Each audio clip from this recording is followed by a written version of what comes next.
Salut à tous, bienvenue pour cette nouvelle petite vidéo. Moi c'est Big, je vais vous montrer aujourd'hui l'imperméabilisation des sièges de voiture. Alors je vous ai fait une vidéo il n'y a pas très longtemps où je vous ai montré comment nettoyer les sièges.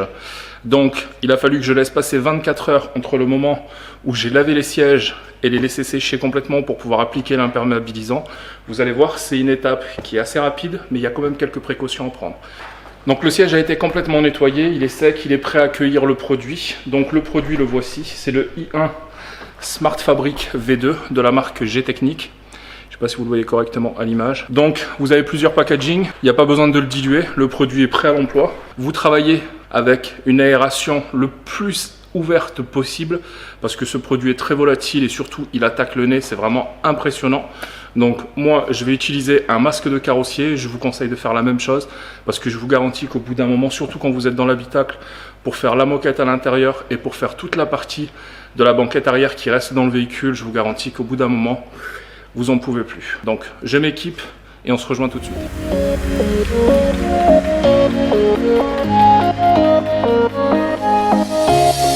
Showing off, don't wanna have to wait tonight.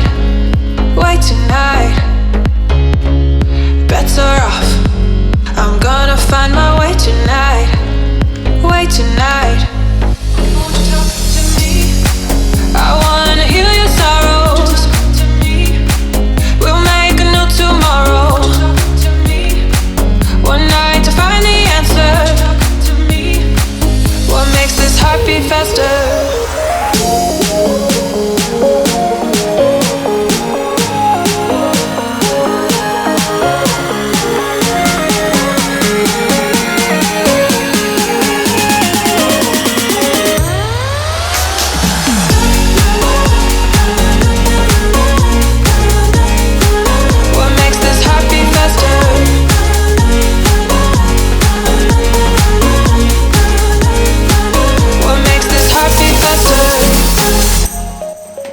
Voilà les amis, l'imperméabilisation est terminée.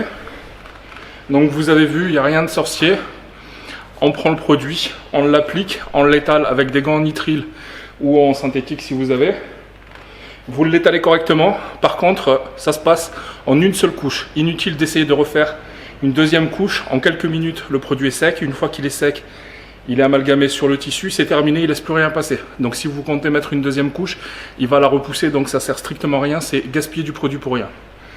Donc pour les précautions, nettoyez bien votre surface, il faut qu'elle soit dégraissée, il faut qu'elle soit sèche. Et une fois qu'elle est prête, dépoussiérée, vous appliquez le produit, vous le laissez pénétrer, vous l'étalez correctement.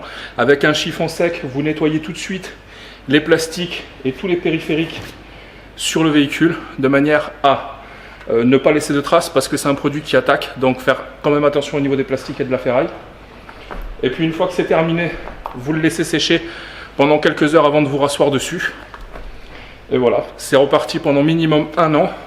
C'est un traitement qui a besoin de faire une seule fois dans l'année et encore, bien des fois en fonction de la fréquence d'utilisation du véhicule, vous n'aurez pas besoin de le faire à chaque fois. Une fois que ça c'est fait, votre siège est protégé et vous pouvez le laver. L'eau ne passera plus à travers, il n'y a aucun souci. Et vous verrez que le nettoyage de vos sièges dans le futur sera un pur plaisir. Je vous conseille, si vous avez la possibilité, de laisser les sièges à l'extérieur du véhicule pendant au moins 24 heures, le temps qu'ils sèchent parfaitement. Et surtout pour éviter que votre véhicule ne soit trop fortement imprégné des odeurs. Surtout quand vous allez faire l'imperméabilisation de la moquette et des tapis. Prenez vraiment soin à ouvrir toutes les portes, à laisser aérer au maximum.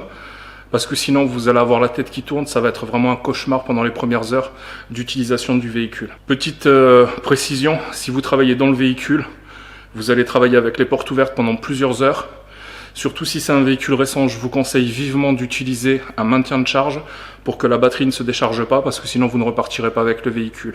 Et dans les nouvelles générations de véhicules, c'est très délicat de débrancher la batterie parce que vous risquez de faire sauter toutes les sécurités et de mettre le véhicule en blocage. Donc je vous conseille vivement d'utiliser un maintien de charge, c'est ce que j'ai fait sur la Golf que je suis en train de faire actuellement. La voiture est ouverte depuis plus de 24 heures, mais la batterie est toujours à 12 volts 3, donc tout va bien. Cette vidéo est à présent terminée, merci de l'avoir suivie. Si vous voulez me suivre, je vous conseille d'appuyer sur la petite cloche dans la vidéo pour être averti à la sortie de chacune de mes vidéos.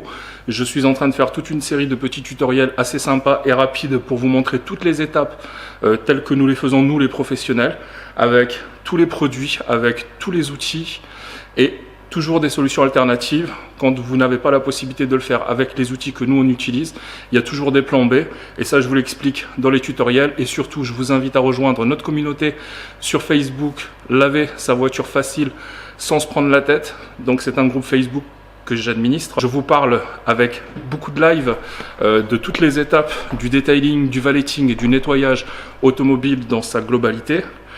Je vous présente plein de petites astuces, des bons plans avec d'autres collègues qui sont professionnels comme moi ou des passionnés ou des amateurs. Donc je vous invite à rejoindre la communauté. Laissez un petit pouce bleu si ça vous a plu.